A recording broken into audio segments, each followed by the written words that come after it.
Got it.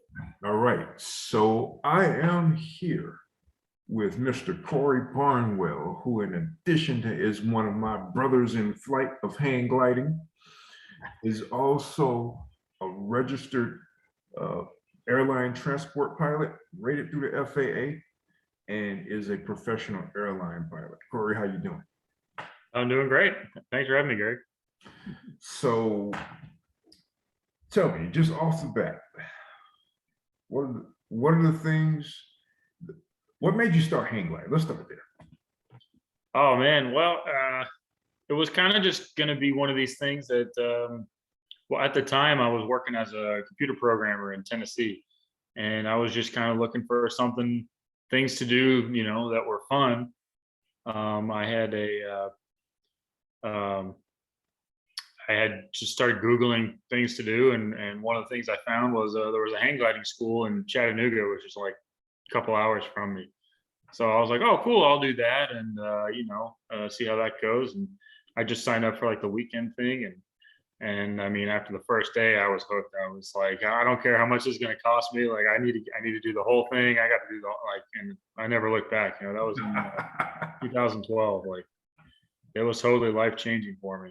That's for sure. I call that the buzzard baptism, right? You fly like the birds, and That's right. I tell people all the time, when you go up for your discovery flight, when you come back down to the ground, you are not the same person. Yeah. Yeah. There's life before hang gliding, and then there's all the rest of life. Right, exactly. Yeah, man. So you started hang gliding before you became a professional pilot. Yeah. I got into aviation through hang gliding. Yeah. Hmm.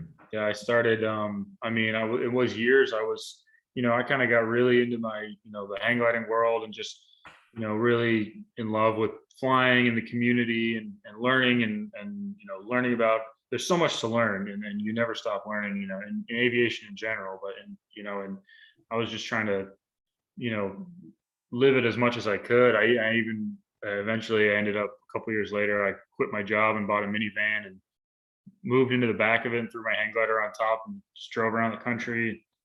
Did started entering competitions, so just as as a way to learn. I Hmm. just wanted to fly with people who were better than me and who could teach me things. And did a couple of these learning competitions that they had. One of them was called the Fly Tech Competition Camp. Jamie Sheldon and Steve Crute put on, and that was kind of like, I'm not sure about the timeline, but that was before the Green Swamp Sport Classic that was in 2015. But it's like the same format. They had mentors. They had Zach Majors there, and Johnny Duran and stuff. And it was like mentored competition, like showing the new people how to get into how to fly a comp. And Hmm. that was kind of one of the I had done a few other things before that. I had done like intro to cross country, or what was it? Intro to comp 101 or something that they did in Florida, which was a similar thing. And then I'd done the Tennessee Tree Toppers um, Tennessee Tree Toppers Team Challenge. Did that in 2013, but I started that year in 2014 of like kind of living out of my van. I started it with that uh, flight tech competition camp, and then I just went through. And it wasn't really my original plan, but I ended up just falling in love with.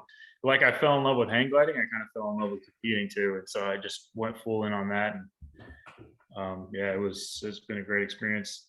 Through that, that's how I ended up meeting like getting into aviation, was from that experience, really.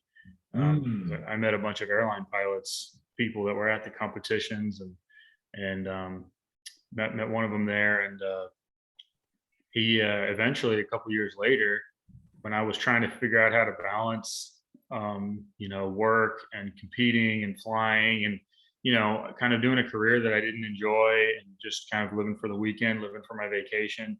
And one of them sat me down one day at a competition and just kind of really like kicked me in the pants. It was like, you gotta, here's you should be a pilot, is what he said. He's like, you need to be a pilot. This is what my career looked like. This is the best time ever to get into being a pilot, being an airline pilot. Here's how you do it. Here's the path. And he just laid it all out for me. So it took me another 6 months of like research and kind of figuring out how it was going to work and whether I would even enjoy flying planes. And I pulled the trigger there. And then 5.5 years later, here I am. That's on point. So let's go into the training aspect of it. Like, Sure. how much, so for the viewers that don't understand, right? So let me just kind of give that introduction. Most hang gliding schools fall under the umbrella of the United States Hang Gliding and Paragliding Association, and they follow their training curriculum. So there are 5 levels. There's beginner, novice, intermediate, advanced, and master, right? And so, and of course, we start out learning to fly just like if you're at a foot launch school, like Lookout, right? Start out on a little hill, and we're just like little fledgling birds, learning to fly straight. Then we go up on the hill, and then we learn how to turn, and then we make our way up to the mountain, etc. Right?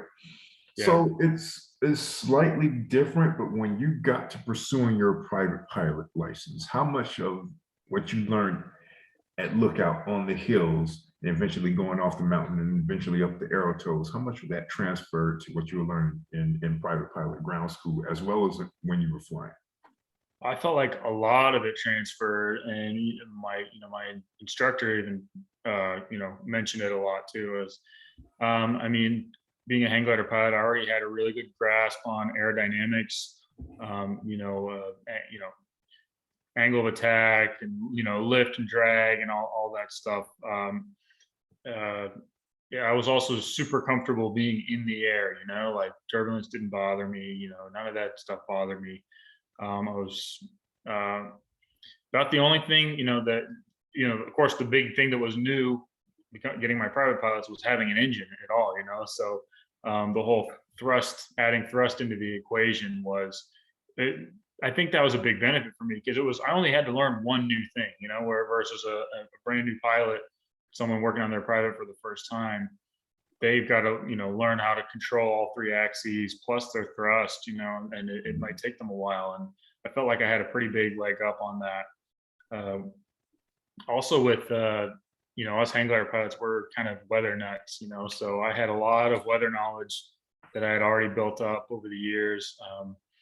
We don't use all the same charts, that pilots use, private pilots and stuff, but it all translates really easily, really quickly.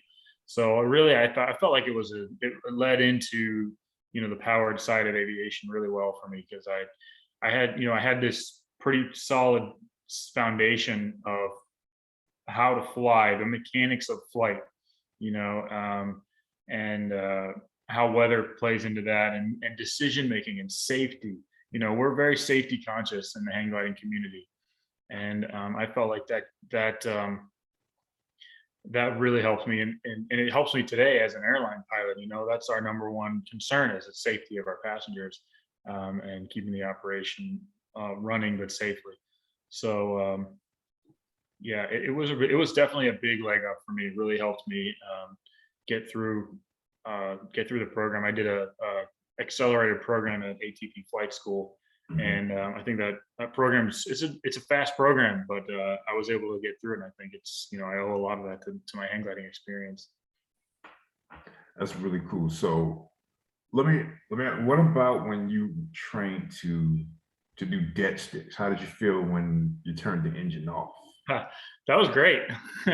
I'll tell you a story, actually. When you get your commercial single engine certificate, you have one of your tasks on the check ride is to do a dead stick landing. Power off 180, they call it. And I went in, did the landing, and it happened to be, I did the whole check ride, and it happened to be my DPE, my examiner, he also flew sailplanes. And as soon as we got out of the plane, he turned to me, he said, "You're the only person," he said, "you're one of the first people that I've ever seen who dove into getting the ground effect, and I knew you knew what you were doing."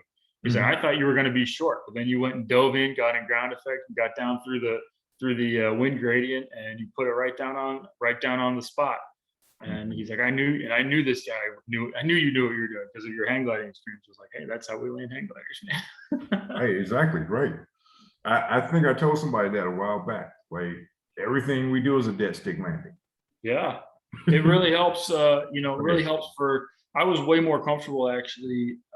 That was actually that maybe that was one part that was a little bit like I said, having thrust was a little interesting for me because I would have been more comfortable, at my very beginning phases of landing of just doing everything dead stick. Like I would have been a lot more comfortable. It was actually harder for me to go out farther and have a stabilized thrust setting and stuff. Oh, Trying to get used to managing all that. I would have rather just pulled it to idle and put it on the numbers. all right. Right. Yeah, that's wild, right? Because it's so funny because you when you put it like that, when you have power, you're literally like it's a whole different ball game, it's a whole different mindset. Whereas when you're gliding, you're literally absorbing energy from the environment. Yeah. The environment do the work. Yeah, exactly. I was, I don't know if you've ever been on if you've ever been on like out in a power boat and then you go out in a sailboat, Yeah. it's like a hang glider to me it's like sailing, you're working with nature to Mhm. accomplish this goal of, getting where you want to go or climbing up or whatever. And, you're not just, pushing a lever forward and just, forcing nature to your will. You have to work with whatever's going on in nature at the time. And I think that's it's one of the most satisfying feelings, when you accomplish your goal of whatever it is, have an hour long flight, get to cloud base, fly 100 miles, whatever it is, it always feels good. Right, right. How was learning to fly in mountains for Um, you talking about it like in hang gliding or in Not in flying? hang gliding, because I mean that's obvious. Yeah. We live in the mountains, right? Yeah. Uh, I'm talking about in pursuing your FAA ratings in fixed wing aircraft. Well, it's funny because I don't have much mountain experience flying, powered. I've got a lot more experience flying hang gliders in mountains, but the most of my flying has been on the East Coast. But the mountain training that we get, it's almost exactly the same as the what we talk about in hang gliding. We learn all about the lee side, your turbulence fields. You get, talking about mountain wave and the turbulence Mhm. underneath that. Um, it usually wouldn't affect, an airliner because you're up so high. That's right. It would only affect, like I guess, maybe in Utah or somewhere where you're landing, on the wrong side of the mountain or something, Aspen or something. Mhm. Um, but and then there's places in South America like Bogota that is like, pretty interesting with the landing. But man, it's really similar to what we learned in hang gliding. I feel like that all carried over really well. Especially when they'll talk about different pressure altitudes that you're landing at, and you got to be more aware of your higher ground speed and stuff. I'm like, you don't got to tell me. I've landed a hang glider at 7,000 feet. That's you're running. Right, right. So it is so interesting, right? Because when I was hearing you mention angle of attack, right? Hmm. And with a lot of the stuff that I was learning with fixed wing drones, right? And getting my small unmanned aerial systems training going on to get my exam when you do fixed wings. And we talked to you about angle of attack. I could hear Dan Zink. You remember Dan? Oh yeah. I could hear his voice yakking like, "Put your nose down." Like Yeah. you know how one of the biggest mistakes you make on the hill is like having your nose way up Goes too way high, too right? high. Yeah. Yep. And of course, when you do that, as soon as you take off, like, then you go right back down. Yep. You're just And like instantly stalled. right. And so like, but that carried over like into everything, right? When I think Yeah. of that.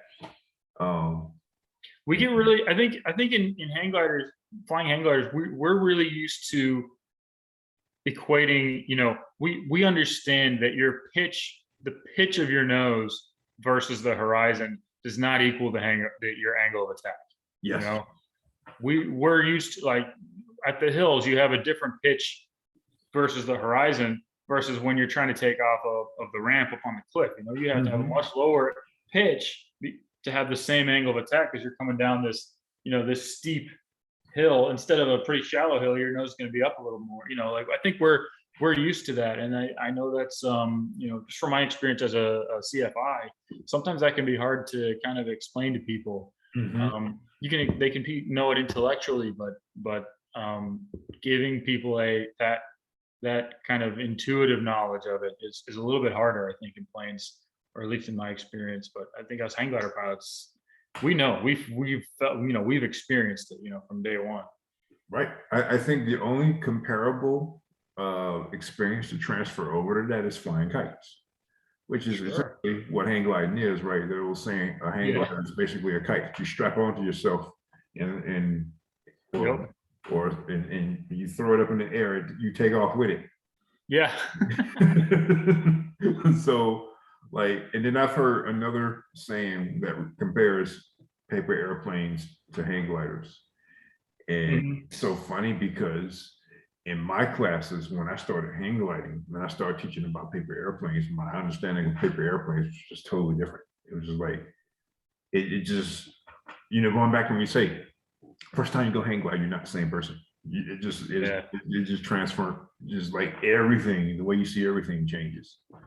Yeah. I noticed you're wearing specs like me. Did you wear Yep. glasses before or after hang gliding? No, I've worn glasses since I was like probably 13. Yeah, for a Well, long time. that's different from my experience. I when I first started hang gliding, I wasn't wearing glasses, right? Okay. And it's so funny because I started wearing glasses back in 2017, and when I did, I realized that I probably should have worn glasses a lot sooner. Yeah, sure. And I kid you not, when I went hang gliding again, this time with my glasses, it was like a totally different, like, I mean, it was Nice, isn't it? for the better, right? Yeah. Like all the mistakes I used to make when I was landing, I didn't make anymore. Like it just, Yeah. like I would always flare at the right time. I would just like, everything was just different, right? And Yeah. of course, a lot of that was I. It would probably be hard to compare because by that time I also had the muscle memory of the flare and Uh-huh. the off, but still I could notice a difference between the way I perceived things before I went hang gliding and then after. It was just crazy. Yeah, totally. Well, I still remember when I was a kid and I went and got an eye exam and got, you know, got my first pair of glasses. I remember we walked out of the building and I was wearing them and I looked across the street and I turned to my mom and I almost made her cry. She told me later because I said, "You mean everybody can just see all the little individual leaves on those trees over there?" And it's like, I was just saw a big green blur. Right, right. But oh, I will say one thing though, if you ever get a new prescription or change your lenses or something, give yourself like a week or two before you go hang gliding again, because I went and changed my prescription like, and the day after went and flew, and came in, did my normal flare, and I consider myself a pretty good lander, and I must have been 5 feet off the ground when I went and flared. You know, it threw my depth perception off. Yeah. So always give yourself about a week to get used to whatever new prescription you get. Oh wow, I can see that happening.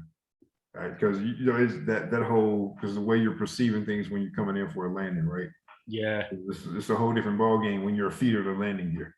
yeah, yeah, definitely.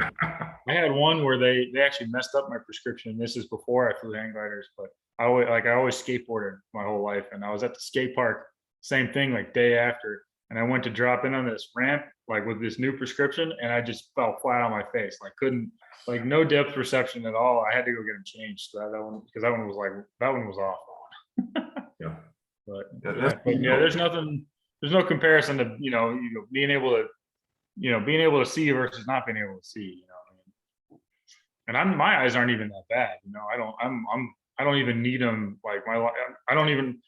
My eyes are good enough. Like I can pass the division test for a driver's license. You know, just mhm. not for my first class medical. Right, right. That makes sense. All right. Well, I appreciate you joining me, and Yeah, man. especially on such quick notice. And so if you were to advise an aspiring pilot Uh, Mhm. what would you say? What would you say would you and they were at a hang gliding site, right? Mhm. What advice would you give them?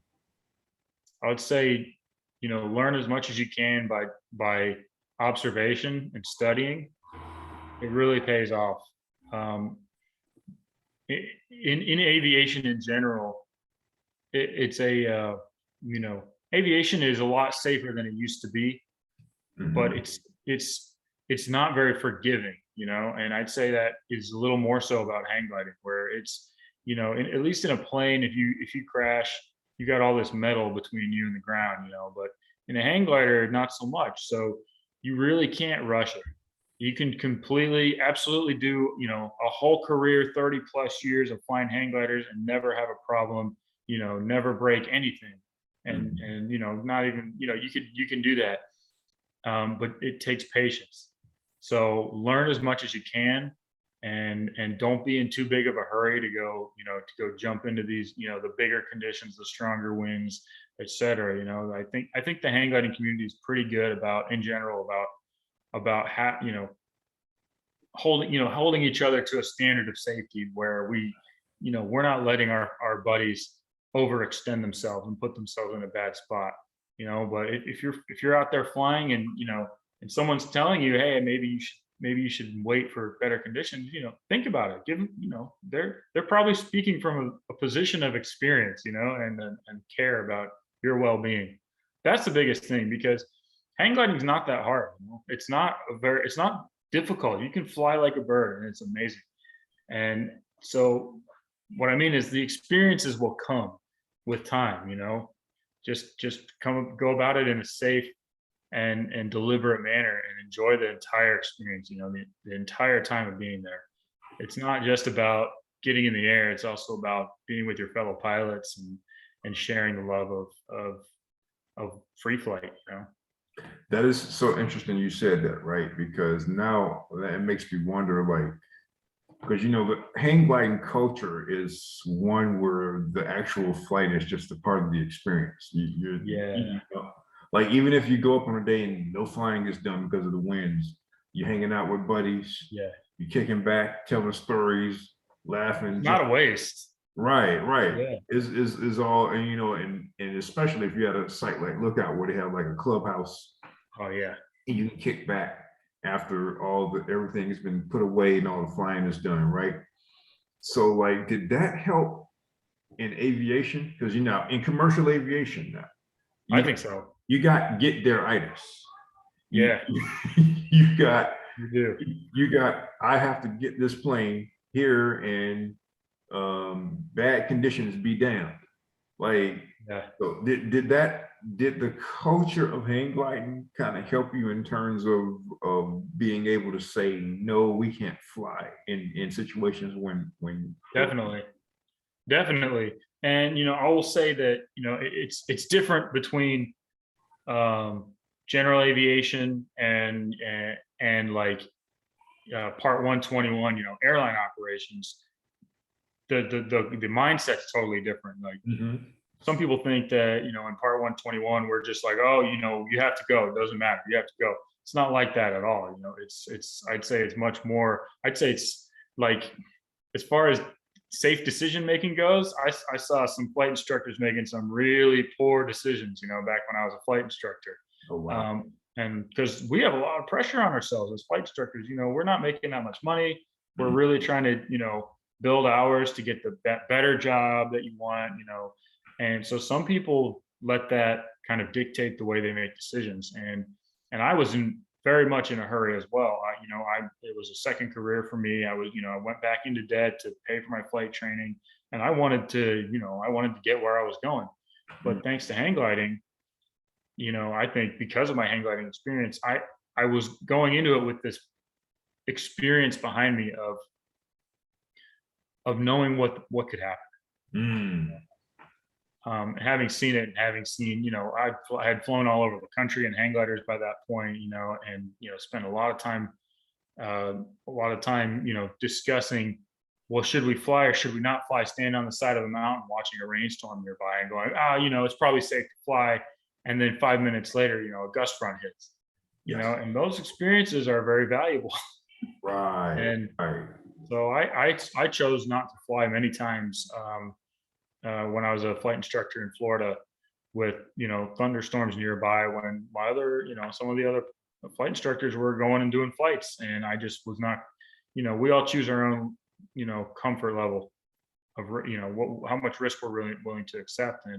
And, you know, hang gliding gave me this background of, you know, what I felt was a reasonable amount of risk to accept. And it gave me this, you know, the ability to just say no. Like, just, you know, stick to my guns and say, I'm, you know, I know what I want to fly in, and this is not it. That's deep. Cory, appreciate you so much. Absolutely, Gary. Yeah, it was really good chatting with you. Likewise. Let me go ahead and stop the recording.